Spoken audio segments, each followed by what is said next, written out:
Alors j'écoute actuellement sur Interdit d'interdire un dialogue entre Juan Branco et Michel Onfray. Et voilà une réflexion que ça m'inspire.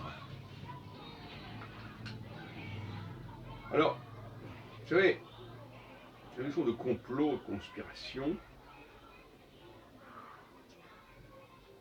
parce que c'est de ça dont il s'agit finalement, elle apparaît, elle émerge à partir du moment où on considère que ce qui se passe, ce qui s'est passé, n'est pas valable. Donc il y a un déni, un dénigrement de la façon dont les choses se passent. Et je dirais même un déni de la façon dont les choses doivent se passer et peuvent se passer. Et donc une incompréhension du processus de fonctionnement des sociétés. Pourtant, Michel Onfray, qui est historien de la philosophie, sinon philosophe, devrait connaître la thèse classique sur laquelle il y a une alternance entre une succession, un passage de la monarchie à l'oligarchie, de l'oligarchie à la démocratie ou la démagogie, etc. Mais pour lui, tout ce qui met en question le statut de la démocratie directe est une aberration, est une insulte, quelque part, à l'ordre des choses. Et Juan Branco a à peu près la même vision des choses. C'est-à-dire qu'il nie, façon Onfray, il nie la centralité nécessaire de toute société. Il dit que ce qui est important, c'est la démocratie. Et alors, on nous explique, n'est-ce pas, que ça a été écrit, que c'est écrit dans la déclaration ceci ou cela, lors de la Révolution, et que ça c'est sacré, et qu'il faut prendre ça à la lettre, etc. etc.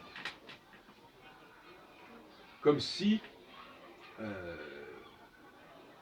nous vivions depuis des siècles, en tout cas depuis 200 ans, dans des régimes complètement aberrants de démocratie représentative. Ce qui est le mal, en fait. Ce qui est le mal parce que ça met en place une oligarchie, des parlementaires, des représentants. Et qu'il faut mettre au pas ces représentants, d'après eux. Je pense que c'est fondé sur un contresens majeur, une erreur majeure de connaissance de l'ordre social. À partir de ce moment-là, il commence à réfléchir en disant oui, et comment ça se fait que cet ordre naturel des choses devrait être constant et non pas cyclique. Constamment, le peuple devrait garder le contrôle de la situation. Comment ça se fait que ce ne soit pas le cas? Le complot. Quelque chose qui est venu fausser le cours des choses. Voilà. Donc voilà ce que j'entends, moi. J'entends ce genre de choses. Et ça me fait penser, parce qu'il y a un paradoxe. Michel Onfray, c'est quand même pas le peuple de base. Bon. Donc c'est un peu le Saint Paul, quelque part. Celui qui dit, mais moi je suis du côté des païens, et pas du côté des juifs. Je suis du côté de l'universel, et non pas de cette nation dominante que sont les juifs. Donc il est traître à sa classe. Mais en même temps, il vient de ce peuple d'en bas. Il le dit lui-même. Donc en même temps, il est écartelé entre des valeurs qui sont celles de son milieu d'origine et le fait, ce qui lui a permis de se distinguer et de se mettre en avant. Donc il y a une contradiction absolument effarante dans sa situation existentielle. Et c'est un peu le cas de Saint Paul. qui est juif, qui se dit juif, qui se veut juif, et qui en même temps est à l'écoute et du côté du parti de ceux qui sont dominés par les juifs, c'est-à-dire leurs esclaves. Ce n'est pas une situation commode.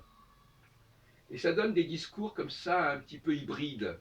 Parce que le discours de Onfray, il est, quand on prend le personnage dans sa globalité, complètement hybride, complètement bâtard. Il est perclus de contradictions.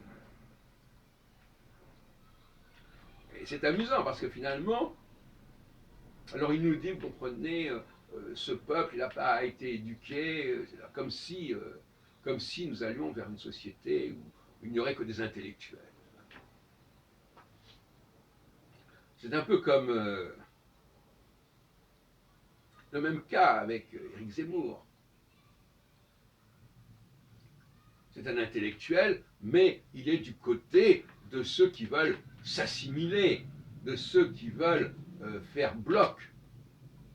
Alors que lui-même, justement, il est décalé par rapport à ça. Nous avons des intellectuels qui viennent de milieux qui ne sont pas intellectuels. Ils sont des milieux qui ont été dominés. Et en même temps, qui font cause commune avec ces populations dominées. Et ça donne quelque chose d'assez immangeable, pour dire la vérité. Ça.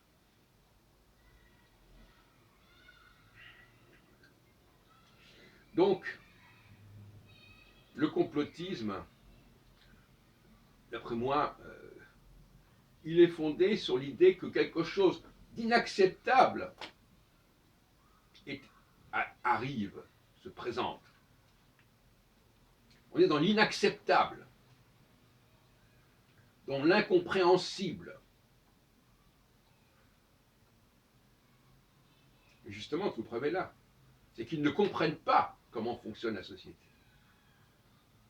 Et je l'ai déjà dit plusieurs fois, quand on ne comprend pas comment les choses se passent, pourquoi les choses sont ce qu'elles sont, on explique cela par des complots, par les juifs, par les capitalistes, qui, eux, tirent les ficelles. Au lieu d'expliquer cela, alors ça va peut-être choquer certains, par des processus de fonctionnement de la société. Comment une société doit-elle fonctionner? Comment une société doit-elle s'organiser? Il faut quand même commencer par là, en fait. J'aimerais bien que Onfray et d'autres nous expliquent comment fonctionne une société. Et après, on nous dira si ce fonctionnement est normal ou pas normal. Et après, on nous dira ce qui est venu perturber le bon fonctionnement de la société. Mais s'ils en concluent, comme dirait Étienne Chouard, que voilà, la lecture, la démocratie, c'est le peuple qui se dirige, etc. Alors s'ils ont cette espèce de slogan dans la tête et qui veulent nous imposer absolument, hein, alors évidemment, tout ce qui est de la démocratie parlementaire, tout ce qui est de l'oligarchie, de l'élite, et d'ailleurs, à propos d'élite, on nous dit qu'il y a l'élite capitaliste, mais il y a aussi l'élite intellectuelle. Et si l'élite capitaliste s'en sort bien, ce n'est pas nécessairement le cas de l'élite intellectuelle. Et c'est peut-être cette élite intellectuelle qu'il faudrait protéger. Je viens de voir un film de John Cassavetes, je crois qu'il a d'ailleurs renié dans certains. Un enfant attend. Et il y a tout un débat pour savoir s'il faut investir des millions pour aider les enfants handicapés, retardés, attardés, comment dire en anglais, retarded, à partir du français, ou bien s'il faut investir pour des enfants qui ont un potentiel exceptionnel. Alors on ne va pas nous dire, ah oui, mais tout enfant a un potentiel exceptionnel. Bon, écoutez, excusez, bon. Voilà le grand problème. Et le XXIe siècle sera confronté à cette question de la centralité, c'est-à-dire il faut investir sur les parties les plus prometteuses de la société et pas les parties périphériques. C'est une évidence. On ne va pas investir à fond perdu. Et moi je dis que la population qui doit être protégée à tout prix, bien plus qu'elle ne l'est, parce que croire que les élites intellectuelles sont nécessairement protégées, c'est une plaisanterie. Il y a beaucoup d'élites intellectuelles qui ne peuvent pas donner ce qu'elles peuvent donner. Ce sont ceux-là qui sont importants. Et ce n'est pas des politiques comme ça extensives à l'échelle de millions de personnes. Ce sont des politiques ciblées. Il y a des gens, on le voit de toute façon par leur production sur Internet, par leur publication, on voit bien qu'il y a des gens qui ont un potentiel. Mais il faudrait faire attention davantage à cela, et il faudrait aider ces populations-là, même si elles sont minoritaires. Et justement, comme elles sont minoritaires, ça coûte beaucoup moins cher que d'aider des populations de millions et de millions de personnes. C'est ça la triste vérité.